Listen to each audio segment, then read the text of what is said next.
The sun beat down like fire that Saturday afternoon, and the air shimmered with the sound of children laughing, splashing, and the faint hum of summer music. Families gathered at the neighborhood pool, towels spread out, ice chests open, the scene picture perfect, until the Williams family walked through the gate. Marcus Williams, his wife Layla, and their 2 young kids just wanted a day of peace. They had worked hard all week. Paid their dues. Paid their membership.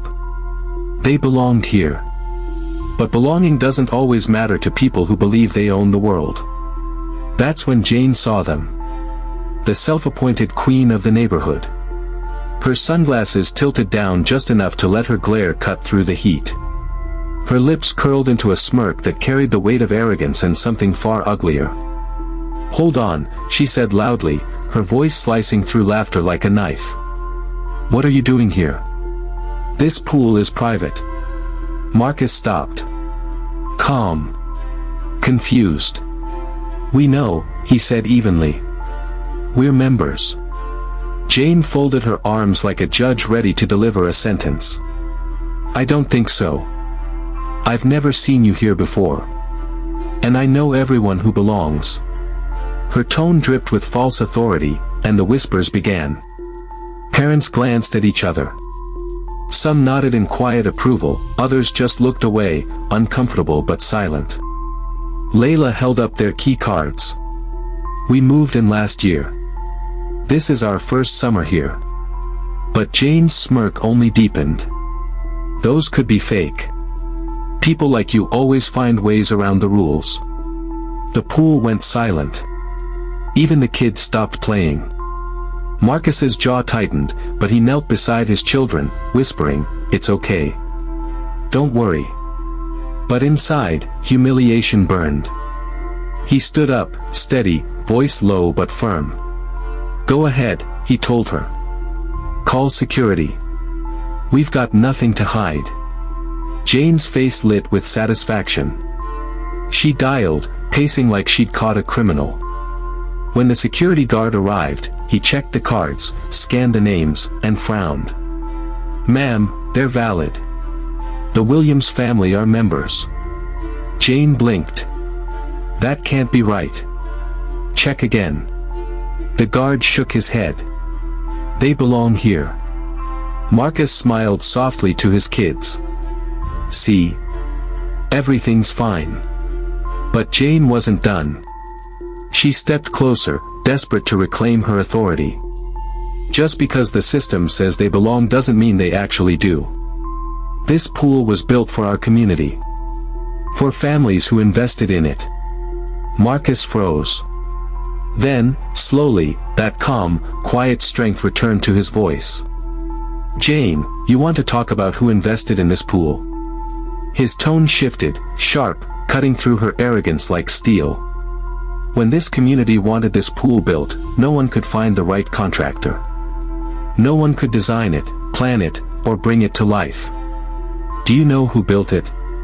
He paused, eyes locked on hers. "I did. My company poured the concrete, laid every tile, built every system. This pool wouldn't exist without us." Gasps rippled through the crowd. Jane's color drained. Layla stepped forward, voice steady as glass. "We built it so every family could enjoy it, not just the ones Jane approves of." Applause broke out. Quiet at first, then louder. Neighbors clapping, heads shaking, shame burning into Jane's face. Marcus turned to his children. "Go ahead. Swim." Their laughter rose again, pure and joyful. Jane stood frozen, bitterness twisting her expression. "This isn't over," she hissed. Marcus's voice was low, final. "You're right. It's not. Because people like you need to learn, you don't decide who belongs. The truth does." As the sun began to set, the Williams family packed up, smiling through exhaustion and quiet pride. But Jane didn't move. She stood at the pool's edge, phone in hand, hatred simmering behind her sunglasses. Later that night, in the dim glow of her car, she whispered into the phone, "I've got a way to make them regret ever coming here." Her voice was sharp, venomous, and unknowingly recorded. Someone was listening. Someone who knew what Jane had done before, and this time, they were ready for her. Jane thought the fight ended at the pool.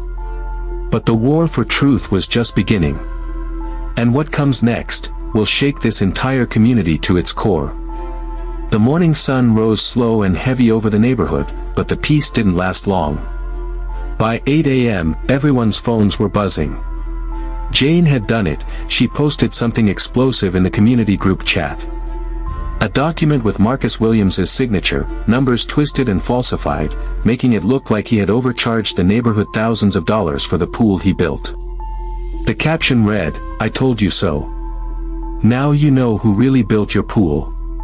Within minutes, the neighborhood was on fire, figuratively. Comments poured in, filled with outrage and disbelief. Some neighbors demanded refunds, others whispered about lawsuits. Screenshots spread like poison. Layla's hands trembled as she scrolled through the chat, her voice breaking. "Marcus, they believe her." Marcus sat silent at the kitchen table, his eyes locked on the fake contract. His name, his company logo, perfectly copied, but not his numbers, not his words. "It's forged," he said quietly, anger tightening his voice. "She's desperate." But before he could speak again, his phone buzzed with a new message, from an unknown number. "I know who gave her that document. Meet me tonight. 9 p.m. by the pool." That night, the pool was dark, the only light coming from the water's reflection and the faint glow of street lamps. Marcus arrived early, cautious. Then, a shadow emerged from the far side, Mr. Harrison, the elderly neighbor who had defended him at the meeting. His voice was low, grave. "Marcus, Jane's not acting alone. There's someone helping her. Someone who's been trying to get back into the community after being banned for fraud." Marcus frowned. "Who?" Harrison handed him a small USB drive. "The answer's on here. But be careful. She's already losing control." The next morning, Jane showed up to the community board meeting like she owned the place, smug, confident, ready to destroy Marcus once and for all. Well, she said, flashing her fake charm. "Here to defend your lies again." Marcus didn't answer. He walked straight to the front, laptop in hand, calm but commanding. "Before we continue," he said, "I think everyone deserves the full story." He plugged in the USB, and the room went still. On the projector screen, a series of recordings began to play, Jane's voice, clear as day, from the night after the pool incident. "You said you wanted a way back into this community," she whispered in the recording. "The Williams family, they're the weak spot.